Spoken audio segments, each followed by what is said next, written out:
शिकारपुर खां रिपोर्ट कर रहा है आफाक अली संजरानी। शिकारपुर जिले में अमन अमान की सूरत हाल बेहतर करण लाइ एसएसपी शादिब चाचड़ सुठो कम करे पयो। ब्रेकिंग न्यूज़ वेल्डन एसएचओ नापरकोट कुर्बान खखरानी ऐं संदसि बहादुर टीम शिकारपुर नापरकोट थाने जे पुलिस चौकीअ ते हथियारबंदनि जो हमलो फायरिंग। नापरकोट पुलिस पारां हथियारबंदनि सां मुक़ाबिलो। तेगानी गैंग जो सरबराह फरीद तेगानी मारिजी वियो। मिर्ज़ा मज़ार तेगानी जख्मी हालत में गिरफ्तार। मारिजी वियल ॾोहारी फरीद तेगानी कत्ल फुर धाड़न अगवा समेत 33 केसनि में घुर्बल हो।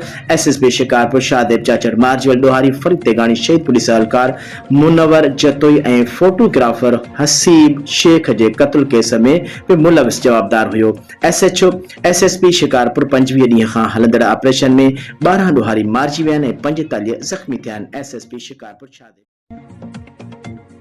शिकारपुर से खबर शामिल करते हैं। आफाक अली संजरानी की रिपोर्ट के मुताबिक शिकारपुर न्यू फौजदारी थाने की हदूद दौरान शाह मोहल्ला में शेख और बिरोही बिरादरी में झगड़ा फायरिंग से इलाके में खौफ वराज कोई जानी नुकसान नहीं हुआ।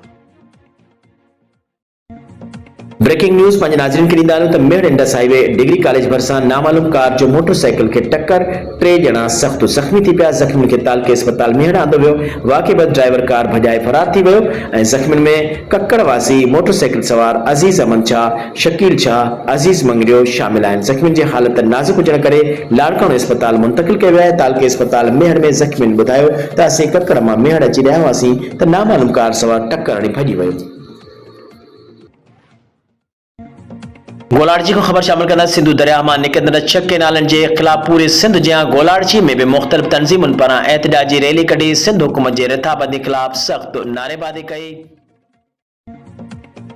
सैदाबाद का रिपोर्ट कर रहा है इरफान अली अब्बासी। रात फुर दौरान मुज़ाहिमत ते गोलियूं हणी कत्ल कयल जान मोहम्मद कीरियो जे वारसनि कातिलनि जी गिरफ़्तारी लाइ टूल प्लाज़ा न्यू सैदाबाद वटि टायरनि खे बाहियूं ॾेई फोतीअ जो लाश रखी क़ौमी शाहराह ॿिन्ही पासनि खां बंदि करे छॾियो।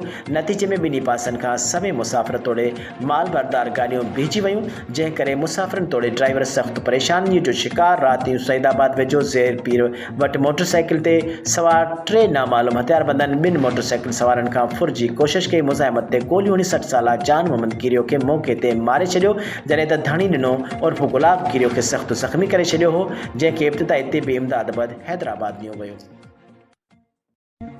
सजावल खां इम्तियाज़ मेमन जी रिपोर्ट मुताबिक सजावल वेझो सर्वेच नगर में मल्लाह बिरादरी सां तालुक रखंदड़ हिक ई घर जा 3 भाती, हिक भेण रोशना मल्लाह ऐं 2 नौजवान भाइर सजाद मल्लाह ऐं एजाज मल्लाह हिक पुरस्रार बीमारी में मुब्तला थियण सबब नफ़्सियाती मरीज़ थी विया आहिनि, जंहिंखे माइटनि 2 नौजवाननि भाइरनि खे हिक घर अंदरि बंदि करे नेरनि सां ॿधी छॾियो आहे। सदस्य पीउ अल्हनो मल्लाह ऐं माउ जुनू मल्लाह जो चवणु आहे त असां असुल बठोरो ॻोठ धणी खॾे जा रहवासी आहियूं।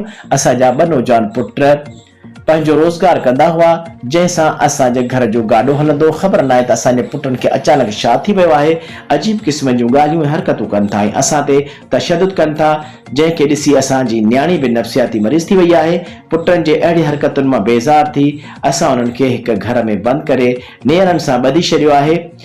10 ॾींहं थी विया आहिनि हिननि असांजो जीअण हराम करे छॾियो आहे। असां ग़रीब मिसकीन हिननि जे इलाज नथा कराए सघूं। हुननि डीसी सजावल DHO ऐं वस वारनि खे अपील कई आहे त फौरन टीम मोकिले असांजे बचनि जो इलाज कराइणो वञे।